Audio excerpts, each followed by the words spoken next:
युवराज बुध का 66 दिनों का एक महागोचर आरंभ होने वाला है। प्रिय दर्शकों, कई वर्षों के पश्चात बुध का ये एक महागोचर कुंभ राशि में आरंभ हो रहा है। कुंभ राशि में 3 फरवरी को बुध अपनी राशि का परिवर्तन करके पहुंचेंगे और 66 दिन यहां पर रहने वाले, जिनमें ये वक्री होंगे, मार्गी होंगे, पुनः ही राशि परिवर्तन करेंगे। 10 अप्रैल को ये मीन राशि में प्रवेश कर जाएंगे। इस प्रकार से 3 फरवरी से 10 अप्रैल का जो समय है वो अत्यंत विशेष होगा और इस विशेष समय का कुछ विशिष्ट लाभ भी समस्त राशि के जातकों को प्राप्त होगा, क्योंकि इस बीच में कई ग्रहों के साथ इनका विशेष संयोजन बनेगा और गुरुदेव बृहस्पति की दृष्टि के प्रभाव में ये योग बनने वाले, जो अत्यंत महत्वपूर्ण है तथा ये पूरा गोचर विशेष फलदायी हो सकता है। परंतु राहु कहीं इस समय का लाभ समस्याग्रस्त ना कर दें, क्योंकि राहु के साथ ही ये 66 दिन बुध रहने वाले। अब राहु के साथ जब बुध का गोचर आरंभ होता है तो एक ऐसा समय आता है जब दोनों ग्रहों के बीच के अंशों का अंतर कम हो जाता है और उस समय में जड़ दोष बन जाता है। जड़ दोष का अर्थ ही है कि जो भी बुध का कार्यकत्व है या जिन जिन भाव के ये स्वामी हैं उस राशि के लिए, वे भाव निर्बल हो जाते हैं, जड़ हो जाते हैं, स्थिर हो जाते हैं, वहां पर कोई प्रगति नहीं होती, किसी प्रकार का विशेष लाभ नहीं मिलता। अब बुध तो अत्यंत महत्वपूर्ण ग्रह है जो अपना संपूर्ण प्रभाव अति शीघ्र प्रदान करते हैं। साथ ही इस जगत का कोई भी ऐसा कार्य क्षेत्र नहीं जहां पर बुध का प्रभाव नहीं होता है, क्योंकि वाणी के कारक बुध हैं, बुद्धि के कारक बुध हैं, गणनाओं के कारक बुध हैं, शिक्षा के कारक बुध हैं तथा व्यापार के कारक बुध हैं। तो बिना बुध के तो कोई कार्य क्षेत्र संभव ही नहीं। तो जब बुध ही जड़ हो जाएंगे तो निश्चित रूप से कहीं ना कहीं समस्याएं अवश्य आएंगी। अब फरवरी माह में भी 8-10 दिन समस्याग्रस्त रहने वाले और मार्च में भी इतने ही दिन समस्याग्रस्त रहेंगे। इसका प्रभाव समस्त राशि के जातकों को प्राप्त होगा, परंतु कुछ विशेष लाभ भी प्राप्त हो। जय श्री गणेश। नमस्कार, मैं आचार्य संजय द्विवेदी। मेरे समस्त प्रबुद्ध दर्शकों का मेरे चैनल पे हार्दिक स्वागत है। प्रिय दर्शकों, आज मैं धनु राशि के लिए बुध के राशि परिवर्तन का, इन 66 दिनों का जो योग बन रहा है वो किस प्रकार का परिणाम देगा, किन किन भाव से आपको लाभ मिल सकता है, राहु का दुष्प्रभाव किस प्रकार का होगा, उससे किस प्रकार से बचा जा सकता है, निवारण के लिए क्या उपाय हैं, संपूर्ण विश्लेषण मैं पूर्ण तर्क के साथ करने जा रहा हूं। प्रिय दर्शकों, इस राशि फल को आप अपने लग्न तथा राशि दोनों के अनुसार देख सकते हैं। धनु राशि के लिए बुध 2 विशेष भाव के स्वामी, आपके सप्तम तथा कर्म भाव के स्वामी, 2 केंद्र के स्वामी होकर इनका गोचर तृतीय भाव में आरंभ होने वाला है। अब कुंडली का तृतीय भाव ऐसा भाव है जहां पर शुभ ग्रह अच्छा प्रभाव नहीं देते।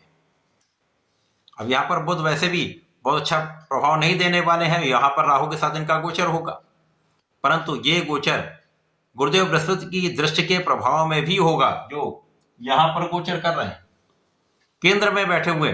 और केंद्र में गुरु का प्रभाव जो लग्नेश है, लग्न पर प्रभाव होगा तथा बुध पर भी प्रभाव, जिसके कारण कुशाग्र योग बन जाए। राहु को भी ये नियंत्रित कर देंगे। राहु भी तृतीय भाव में कारक होते हैं तथा मित्र की राशि में होकर महाबलवान हो रहे हैं और तृतीय भाव में राहु बहुत अच्छा परिणाम प्रदान करते हैं। बुध के साथ राहु का भी मित्रवत भाव है और जब जड़ दोष नहीं बनेगा तो राहु बहुत बड़े बड़े अच्छे लाभ प्रदान करते हैं, जिनका आप अनुमान भी नहीं लगा सकते। ऐसे ऐसे काम बन जाते हैं जिनके लिए आप सोच भी नहीं सकते। प्रारंभ में 3 फरवरी से 8 फरवरी का समय अच्छा है, उसके पश्चात 8 से 18 का समस्याग्रस्त है, उसके पश्चात का समय बहुत बढ़िया है। इसी प्रकार से मार्च माह में भी 8 से 10 दिन डिस्टर्ब्ड रहने वाले। तो यहां पर कुछ सावधानी रखेंगे तो ये समय बहुत समस्या नहीं करेगा। समस्या तब आती है जब आप विवेकपूर्ण निर्णय नहीं लेते, क्योंकि इस समय में होता क्या है, बुद्धि जड़ हो जाती है। जब बुद्धि जड़ हो जाएगी तो आपका जो भी कार्य क्षेत्र है, आपका जो भी प्रोफेशन है, आपका जो भी व्यापार है, उसमें आप सही कार्य नहीं कर पाएंगे।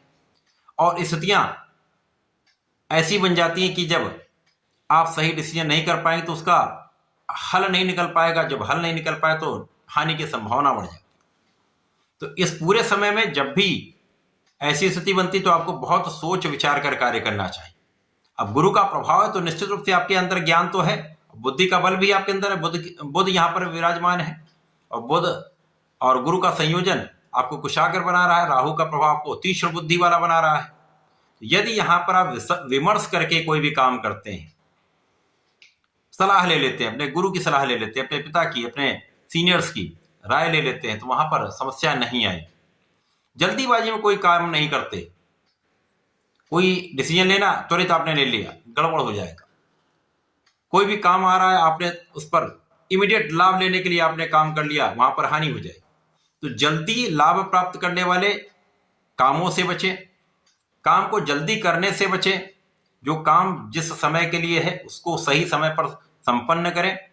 निष्ठा के साथ यदि अपने काम में लगे रहेंगे और किसी अन्य की बात में आकर अपना काम खराब नहीं करें तो कोई समस्या नहीं होगी। इस समय राहु यही कराते, ये तो पीठ पीछे वार करते हैं। तो पीठ पीछे क्या है, कोई अन्य व्यक्ति आपको अपनी सलाह दे देगा, ऐसे नहीं ऐसे कर लो, तो वहां पर समस्या आ जाएगी। तो अपने बुद्धि बल पर आप विश्वास करिए, अपने ज्ञान पर विश्वास करिए, अपने धैर्य पर विश्वास करिए। आप आत्मबल प्रबल करके अपना काम करेंगे तो समस्याएं नहीं आएंगी, क्योंकि यहां पर आत्मबल डिस्टर्ब हो जाता है और उसके कारण ही व्यक्ति संभल नहीं पाता और समस्या हो जाती है। अब यहां पर भाग्य आपका अत्यंत प्रबल रहने वाला है, यहां पर किसी प्रकार का कोई संदेह नहीं है। भाग्य अब यहां पर धनु राशि के लिए सप्तम तथा कर्म क्षेत्र के स्वामी बुध हैं। तो जब जड़ दोष बनेगा तो इन भावों पर विशेष रूप से आपको सावधानी भी रखनी होगी, ध्यान भी देना होगा। यदि आप साझेदारी में कोई कार्य करते हैं तो यहां पर धोखे की संभावना बनती है। अंधविश्वास हानि का कारण बन सकता है। किसी भी कागज को बिना पढ़े बिना समझे उस पर हस्ताक्षर ना करें। इसी प्रकार से साझेदारों के बीच में विवाद हो सकता है, तो यहां पर हानि की भी संभावना है, लाभ उतना नहीं प्राप्त होगा। आपके कार्य क्षेत्र में निरंतर प्रयास करना चाहिए। यदि आप निरंतर प्रयास करते रहते हैं, सही दिशा में प्रयत्न करते रहते हैं, अपने आत्मबल को आप अच्छा रखते हैं, कॉन्फिडेंस रखते हैं। यहां पर यही तो भ्रम होता कि हो सकता है ये कार्य हमसे ना हो पाए और इसमें हम गलत राय ले लेते हैं, उसके कारण समस्या हो जाती है। तो इसमें अपने आत्मबल को प्रबल करिए। नहीं समझ आता, अपने सीनियर से बात करें, अपने पिता से बात करें, फिर आगे बढ़ें। इससे आपका आत्मबल बहुत अच्छा हो जाएगा। और जब आपका आत्मबल अच्छा होगा तो आप अपने काम को सही ढंग से आप उसको निस्तारित कर पाते हैं। तो कार्य क्षेत्र में आपके साथ कोई ना कोई ऐसा व्यक्ति होगा जो आपको डिगाने का प्रयत्न कर सकता है या पीठ पीछे आपके पीछे षड्यंत्र कर सकता है। तो यहां पर डरने की आवश्यकता नहीं, उसका प्रभाव 100% होगा, लेकिन ये कहीं ना कहीं आपको तनाव दे सकता है। तो तनाव से बचने के इन चीजों को आप अवॉइड करें, इनसे दूर रहने का प्रयास करें। किसी प्रकार के विवाद से दूर रहेंगे तो वाणी से संबंधित विवाद जो होता है वो कहीं ना कहीं कष्ट का कारण बन जाता है और ये समस्या उत्पन्न हो जाती है। तो यहां पर यदि आप विवादों से बचेंगे तो आप अपना काम सही ढंग से कर भी पाएंगे और तनाव से भी बच पाएंगे। तो इस पूरे समय में आपको यहाँ पर विशेष रूप से ध्यान देना होगा। यद्यपि जब जड़ दोष नहीं होगा तो यहाँ पर लोगों का सहयोग भी मिलेगा, आपके उच्चाधिकारियों का साथ भी मिलेगा तथा आपका ज्ञान यहाँ पर पूर्ण रूप से आपको सहयोग करने वाला है। आप अपनी शिक्षा का, अपने ज्ञान का संपूर्ण उपयोग आप अपने कार्य क्षेत्र में करने वाले हैं। इसी प्रकार से यदि आप कला क्षेत्र से संबंधित हैं तो यहाँ पर बड़े अवसर निश्चित रूप से प्राप्त होंगे। देश विदेश से अवसरों की प्राप्ति हो सकती है। व्यापार में बड़े बड़े कॉन्ट्रैक्ट अचानक ही प्राप्त हो सकते हैं। नौकरी में आप यदि सही प्लानिंग कर लेंगे तो यहाँ पर आपका नाम भी होगा और आपको बड़े पद की प्राप्ति हो सकती है अथवा बड़े अवसर की प्राप्ति हो सकती है, जिससे अच्छा धन लाभ आप प्राप्त कर सकते हैं। तो ये समय आपके लिए अच्छा है, परंतु कुछ समस्याएं भी हैं। उन समस्याओं के निस्तारण के लिए आपको गणपति महाराज की आराधना करनी चाहिए। गणपति महाराज की आराधना करें तो जीवन साथी के साथ भी सामंजस्य अच्छा बना रहेगा, आपका बुद्धि बल अच्छा रहेगा, आप संतुलित रूप से समस्त कार्य कर पाएंगे। और प्रत्येक गुरुवार को भगवान श्री हरि के शरण में रहकर ओम नमो भगवते वासुदेवाय का एक माला का जप करें तथा विष्णु सहस्त्रनाम का यदि पठन करते हैं तो ये समय अत्यंत विशेष हो जाएगा। सुन भी लेंगे तो भी लाभ मिलेगा। तो ऐसा करके इसका उपयोग करें। धन्यवाद, नमस्कार।